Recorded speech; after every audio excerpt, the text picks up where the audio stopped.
Hello, class. Sorry for not having a video of me along with the PowerPoint. The computer on my laptop is unfortunately not working right now. So today's lecture keeps doing that, sorry. So today's lecture is titled How the Cold War Began, or How I Learned to Stop Worrying and Love the Bomb. The subtitle is an ode to the great movie by Stanley Kubrick called Dr. Strangelove, which is a movie about an army general going crazy and ordering a fleet of airplanes to drop nukes on Russia, and it spirals out of control from there. And what that movie shows is how easily the United States could have gone into nuclear war with Russia. And this was a fear that many people had at the time. You've all probably seen in high school videos of students getting under desks to avoid nuclear fallout. Everywhere had fallout. Every town had fallout shelters. In fact, I learned my church in my hometown was a fallout shelter. So every American lived with this fear of nuclear war in the back of their mind, knowing that with the push of a button by just one man, their entire lives could change forever. And this informs American daily life and American politics for throughout the 50s, 60s, 70s, and 80s. So it is important to know why did the Cold War begin? And I want to start by showing how a possible alternative to the Cold War. So we're going to go back and look at the election of 1944. And not necessarily the presidential election, but how Roosevelt's vice president was chosen. Because Roosevelt's vice president eventually assumes office after him. And that was very consequential. Now, many people probably assume that it's FDR's fourth time running for president. He was using the same VP that he was last time. But actually, he switched vice presidents that year. So going into the Democratic National Convention in 1944, FDR personally supported his previous vice president, Henry Wallace. Henry Wallace, who was from Iowa, he was a scientist as well as a New Dealer. He was known for leading the Popular Front, a form of liberalism that tried to create a broad-based coalition on the left, which would include communists, socialists, and normal liberals.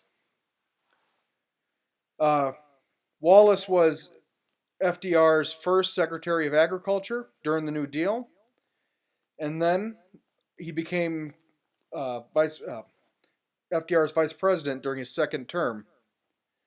As vice president, he gave a speech and broadcasted it to the rest of the nation, kind of like FDR's fireside chats, called The Century of the Common Man, which was his idea or his vision for post-war America and the post-war world. What he saw was throughout the world what the 20th century would be remembered as the century where oppressed peoples and common people all around the world overthrew oppressive governments and took over their control of their own lives and their own economies and political regimes. So Wallace was strictly anti-imperialist. Now, FDR personally supports him as vice president, and FDR supported many of his beliefs. However, FDR does not publicly support Wallace. It's pretty politically dangerous, even back in the 1940s, to support a open socialist, even though he was his vice president before. Perhaps FDR was seeing the coming of the Cold War. Either way, going into the Democratic National Convention of 1944, the Democrats, FDR did not choose a vice president, so it was up to the party to. Now, the Democratic public, supported Wallace. However, the Democratic Party bosses did not. They supported a little known senator from Missouri known as Harry S. Truman.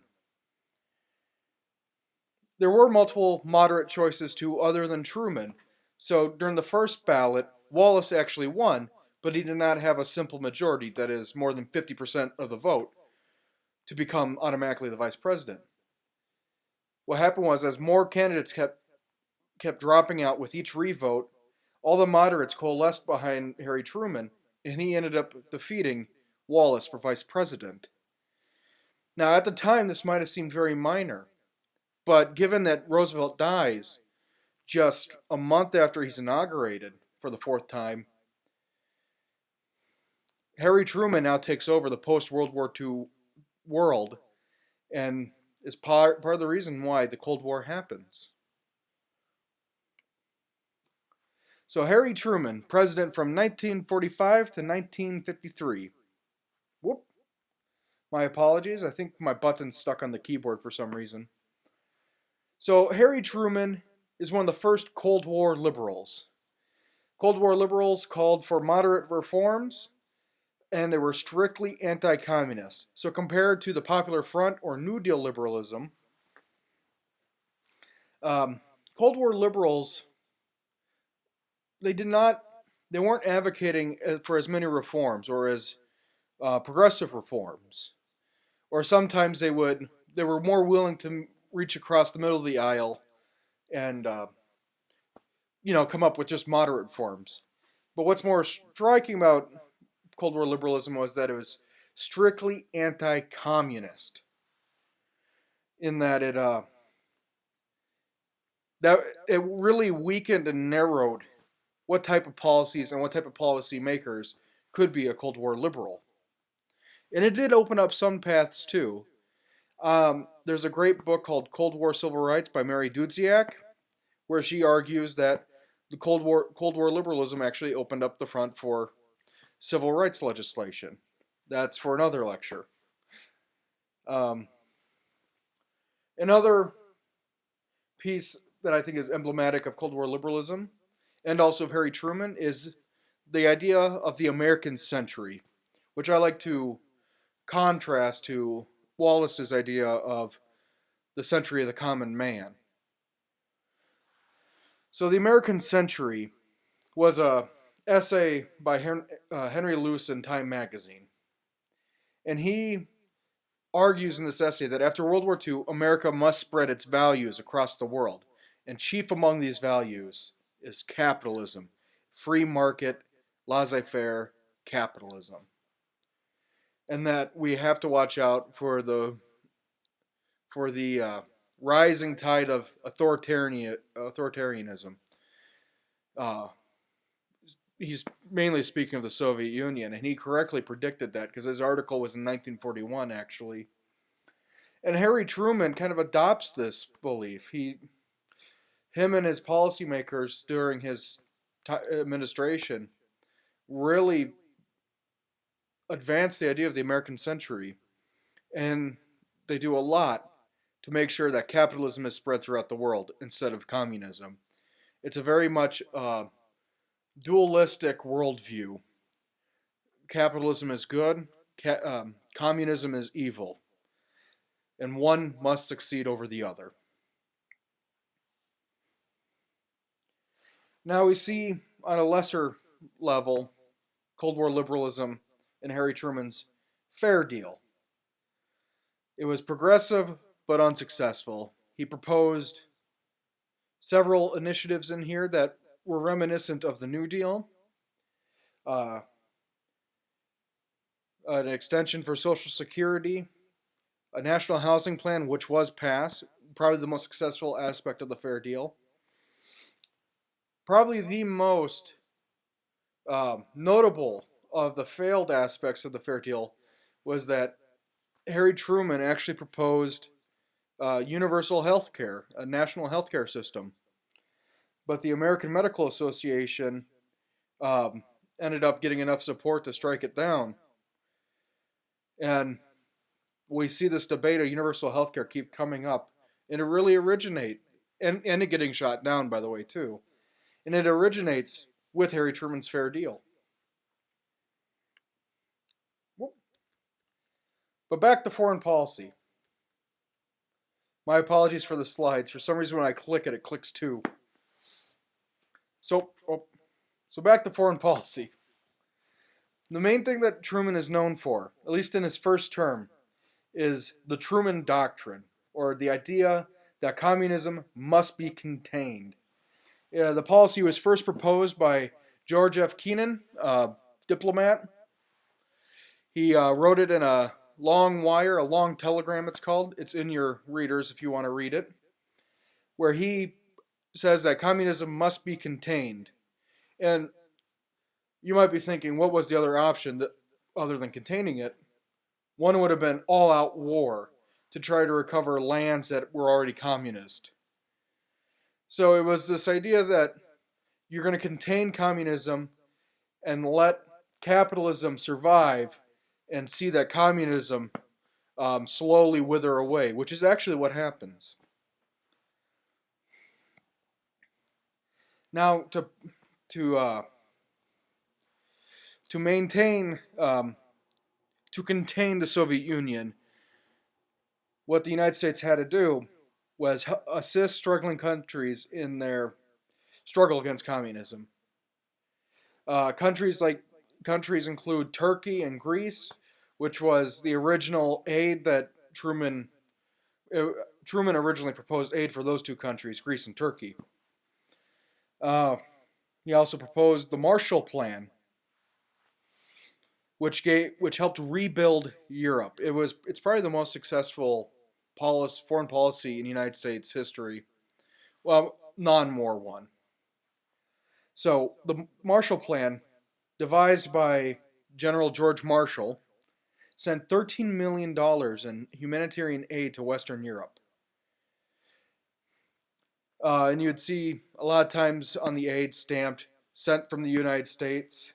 It was very successful, and it helped rebuild Europe in a capitalist fashion. And it helped, for instance, aid given to Greece was helping. It sent mules to help farmers grow their fields. One aspect. Now, to backtrack a little, Stalin did not like the Marshall Plan because it made it made communism look bad, and it was clearly a way to popularize capitalism. So what Stalin does is he blockades the outside of Berlin.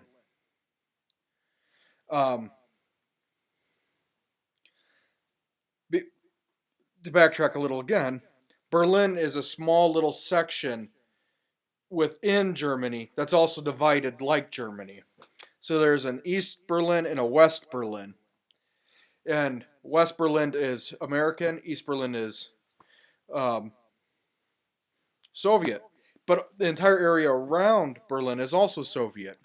So Stalin blockades it to prevent any aid to get in there, or any food or whatnot to get in there to help the capitalism die in West Berlin. And what the United States Army does is they actually airlift food and supplies. Every citizen, I believe, had like 2 tons of food dropped in for them. And it was overwhelmingly successful too, and it made the Soviet Union look very foolish. But the Berlin Airlift and the Marshall Plan helped solidify what Winston Churchill called the Iron Curtain, which was the divide between West Germany and East Germany, but also between capitalism and communism, and largely between the North Atlantic Treaty Organization, or NATO, which still exists today, and the Warsaw Pact. And Warsaw Pact was the Soviet Union and its communist allies. And eventually there'd be a wall built up, and that'll be in the next lecture. Now, because of the Marshall Plan, Truman is pretty popular for that. However, he is unpopular because he made a move that was considered political suicide back in 1948.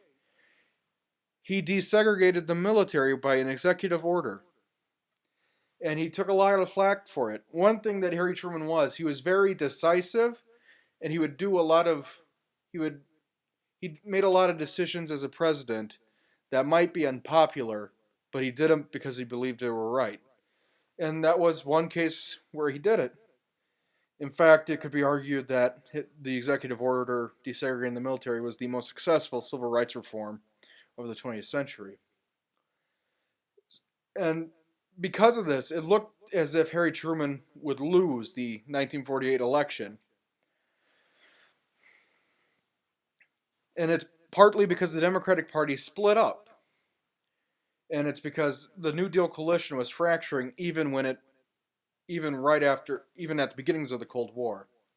So Thurman, because of Truman desegregating the military, but also because Hubert H. Humphrey, the Minneapolis mayor of Minnesota, the Minneapolis mayor, he introduced a plank for the Democratic Party on civil rights, which caused many Southern delegations to walk out, and it caused Strom Thurmond and the Dixiecrats to form their own party.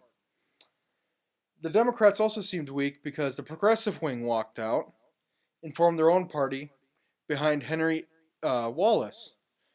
And they did take a sizable chunk away from Truman's eventual vote, but not enough to ultimately defeat Truman. In fact, Truman went on a whistle-stop tour on the back of a train campaigning to win this election, and he stumped everyone and won the election. No one could believe it. He was expected to lose, as you can see from this famous image of him holding up the misprinted newspaper, Dewey Defeats Truman. So, Harry Truman despite being an unpopular president, gets a second term. Whoop. Now, his second term is not as successful as his first term, especially foreign policy-wise. Truman is starting to be looked at as soft on communism, and it's largely because the communists win the Chinese Civil War against the nationalists led by Chiang Kai-shek. The communists are led by Mao Zedong, also known as Chairman Mao. He's referenced in a Beatles song. And the communists end up exiling all the nationalists to Taiwan. And that is why Taiwan is democratic today, and China is communist. And the United States could not recognize either country at the time because they didn't want to cause too much international backlash for doing one or the other. They eventually do recognize China, though, as a country, and then Taiwan much later on. But because of China winning and China was one of our major allies in World War II, because of China turning communist, everyone thought Truman was too weak on communism, that he wasn't containing it. So, when war broke out in Korea, Truman had no choice but to send troops. So, Korea was initially divided after World War II along the 38th parallel. North Korea would be under Soviet control, South Korea under U.S. control. Now, in the North, the Soviet chosen leader was Kim Il-sung, the grandfather of Kim Jong-un. And in the South, they also had a dictator, Syngman Rhee, and he was backed by the United States. Eventually, Kim Il-sung gets the okay from the Soviet government to invade South Korea, which they almost are successful in invading it. Well, they invaded in September 1950, and they almost invade all of it until until the U.S. troops arrive, and they push back the North Korean army, and they push them back past the 38th parallel, and it was General George MacArthur's decision to keep on pushing past the 38th parallel, almost towards China, and we got too close to China, where China then retaliated, joined North Korea, and started to push back the U.S. troops. Uh, Eventually, both sides reached a stalemate, and the U.S. decided to join treaty-making sessions. Uh, General Douglas MacArthur. Oh gosh, General Douglas MacArthur. I think I referred to him as George earlier. Sorry. Um, MacArthur is fired by Truman because MacArthur wants to do a full-out war. And not to mention, none of this has been declared by war at all, the usual way like World War II was. Douglas also wanted to use nukes, so it was probably good that Truman fired him, but it was a very unpopular decision at the time, and it made Truman look even weaker on communism. There are several precedents created by Truman by the Korean War. One is that there's a precedent created for presidents to send troops without officially declaring war, and we'll see this as a recurring theme ever since, with Vietnam, Iraq, Afghanistan, Libya. Another precedent this sets is that it opens up the military-industrial complex, where the United States is almost in a perpetual state of war, where they're spending more money on defense spending to keep the economy going. And you can see it by this graph and this map, which are in your textbook. And I'd like you to maybe pause the video to look and analyze them and see how much the United States is spending. How much of the economy is militarized from this. And actually, it gets so bad that Dwight David Eisenhower, the next president, even warns the country about the military-industrial complex. Dang it. So back to looking weak on communism. In the United States, after World War II, and in the beginning days of the Cold War, enters a new Red Scare, which is even worse than the original Red Scare that followed World War I. And this causes a purge within the national government, this Red Scare. Truman issues Executive Order 9835, which created the Loyalty Security Program, which allowed government officials to interrogate and investigate whether or not other federal employees are communist or had communist ties in the past. And it goes even further outside of Congress to where companies are firing people if they had ties to communism.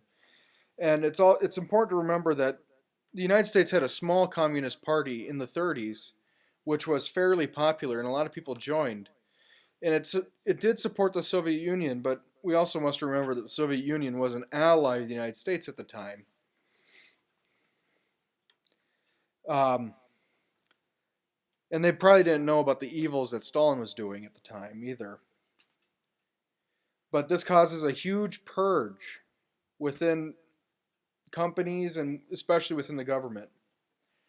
There is in Congress, there's the House Un-American Activities Committee, or HUAC, and they held publicized hearings on communist infiltration. Most notably in the movie industry, they were highly televised.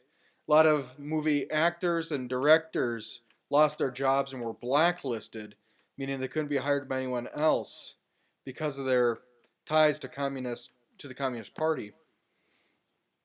But also they looked at people within the United States government too for being infiltrators.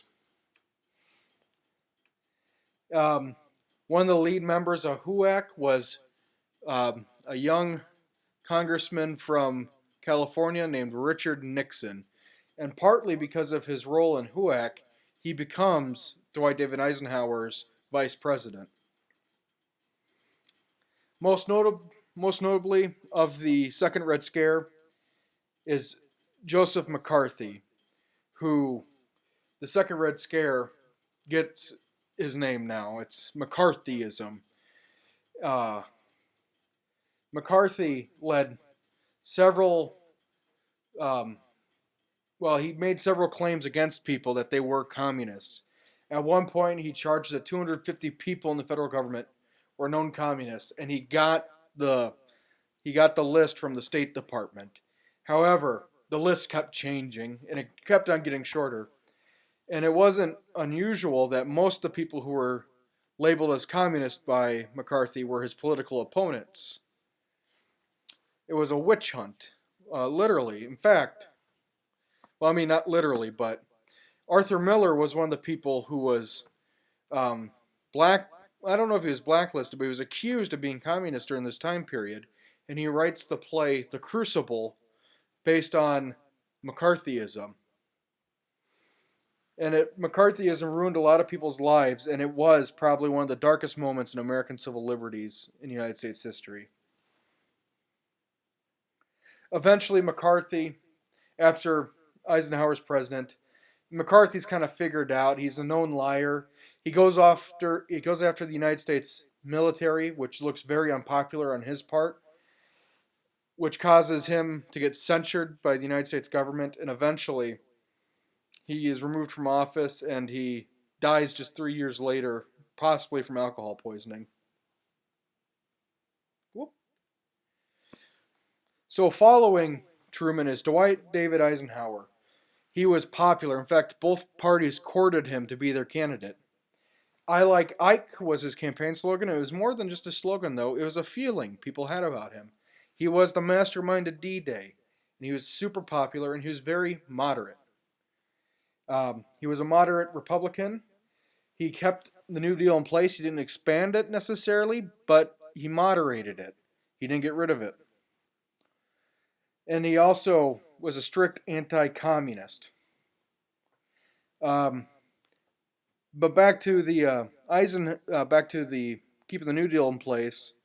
Eisenhower knew it would be very politically unattractive to get rid of it, and he in fact said that it would be one of the foolish things that Republicans would do would be to get rid of labor unions and the New Deal.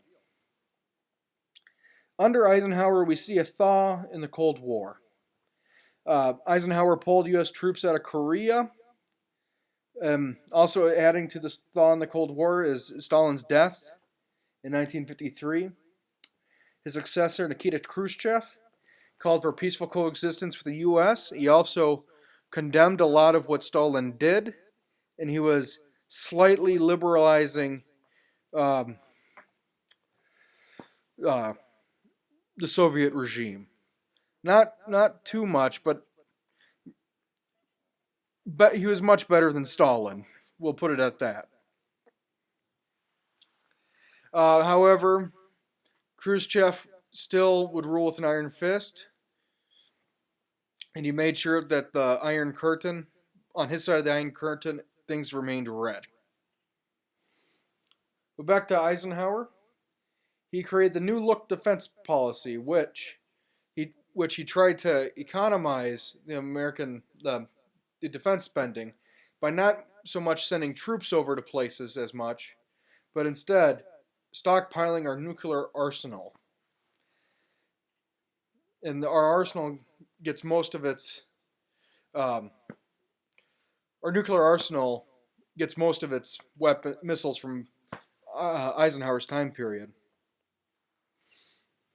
And also there would be a lot of testing, nuclear testing, and advancing our bombs under Eisenhower, especially the hydrogen bomb. Now, Soviets adopt the same policy too, where both sides stockpile more and more weapons, and we enter a stage of the Cold War which is essentially mutually assured destruction, meaning if one side fired a missile at the other, both sides would probably get blown up at the end of the day, which is the true fear of the Cold War. Thank you for listening. There will be one more lecture, and that will be on the Kennedy years of the Cold War. Thank you, and have a wonderful day.